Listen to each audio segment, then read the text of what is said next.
welcome back. Today's video is going to be another first impression review and demo on a new foundation. And today I have for you the new L'Oreal Infallible Total Cover Foundation. And I'm so excited because I love the Pro Glow and the Pro Matte, so when I saw this, I knew I wanted to review it.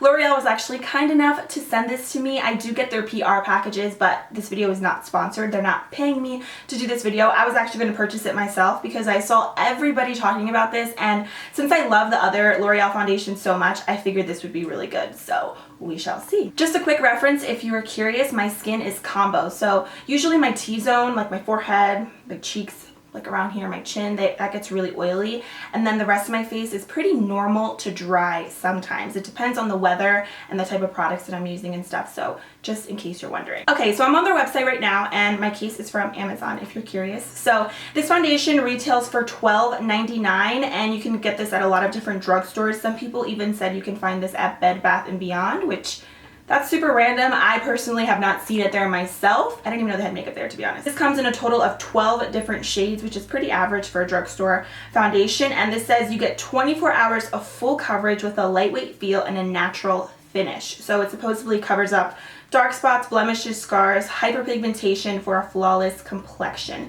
Those are some really good claims. So to start off, I really love the packaging of this foundation. I love the squeezy tube. That's how the Pro Matte and the Pro Glow was, and I feel like it's convenient, it's not messy, and you can control how much product you're actually using. So for me, that's a win-win. I'm gonna try out the shade 305 Natural Beige. Even though I'm super pale, this looks kind of dark, but the other foundations that I have are really gray. So let's go ahead, zoom you guys in, and get started. So I'm just gonna pump this on the back of my hand. This is like a mousse type of consistency, so I'm gonna try and go a little light-handed with this. This is what it looks like.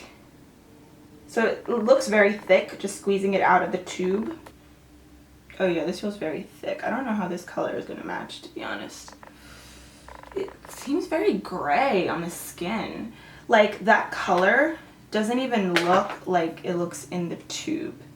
Do you see that? So that can be a little bit deceiving. I'm going to be also using the sponge that they have today. This is the L'Oreal Blend Artist Infallible Foundation Blender, and this is what it looks like. So it seems very squishy. I did get it wet underneath the sink, and it feels really nice. A lot of beauty blender dupes that I've tried personally are not the best, and I always just tell people to buy the beauty blender. There's a couple ones that I really like that have worked for me, but for the most part, a lot of dupes really aren't that good, but this one seems really nice. So let's see if it works.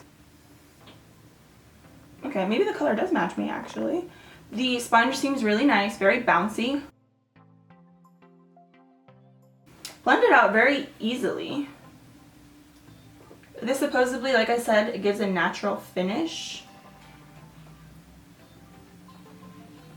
Wow, this has really full coverage. I did have some acne there, and I feel like that covered it up.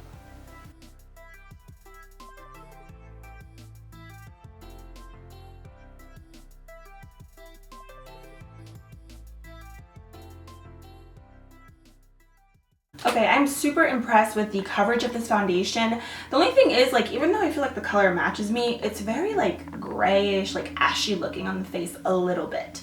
So I'm afraid maybe if you have like super yellowy skin tone, you might not be able to find your shade. I mean, I don't know. The sponge is awesome so far. I love how it comes with like a flat side and then a pointer side for concealer. I feel like that's going to be really good. Okay, so this is what the foundation looks like. So far, I'm really impressed, and I agree with the claims of the fact that it has a natural finish, because when I touch my face, it doesn't feel wet, but it doesn't feel totally matte either. So I also really, really love the coverage of it. I feel like this foundation is a straight up full coverage foundation. I really feel like I didn't need to use a lot of product to get the coverage that I did, and it feels really light. So it doesn't feel like I have a lot of makeup on, even though it is like a moussey type of consistency, and it does feel really thick when you first apply it. It doesn't feel thick when you actually blend it out and have it on your face. So far, so good. I'm gonna go ahead and finish up the rest of my makeup, and then I'll be right back. So I'll see you soon. Alright guys, I'm back. I finished up the rest of my makeup, and really quick, if you're curious, on my lips, I'm wearing the Ultra Satin Lip from Colourpop in the shade Echo Park, and then my lashes are the Salon Perfect 615.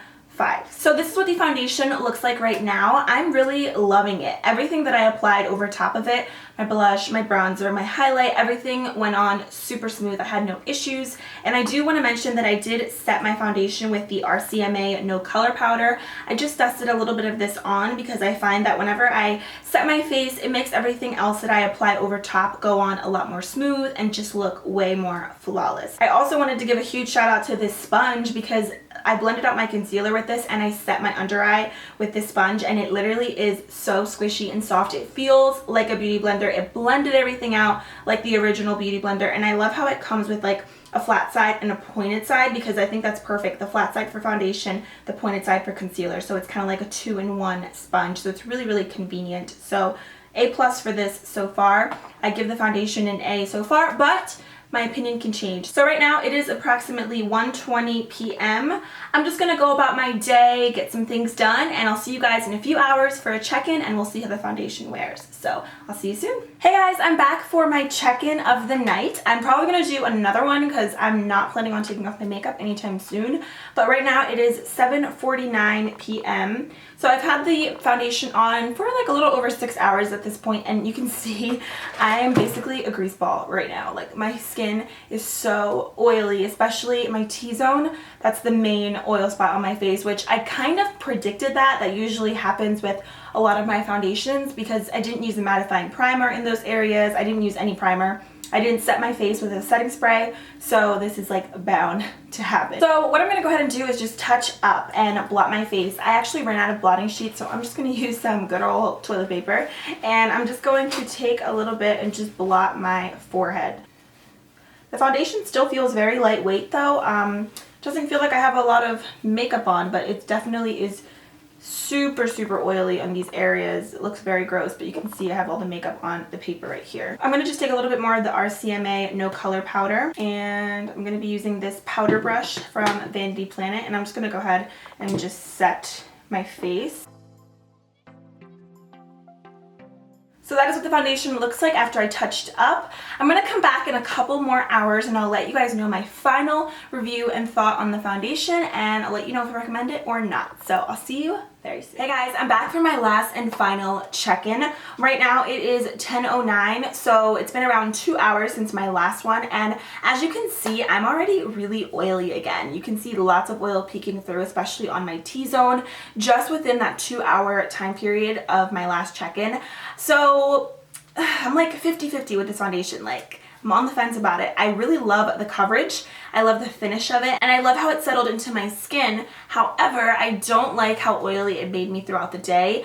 Normally, I don't really have an issue, and it's really bound to happen with a lot of foundations, like being excessively oily, but I feel like with this, it happens very quickly, like within 2 to 3 hours. And if you're wearing this for a really long period of time, it is very long wearing, but you're gonna have to touch up a lot throughout the day. So if you have really oily skin, I feel like you're gonna need like blotting sheets and powder like all day. So I find this so far to be the best for my normal to dry skin girls.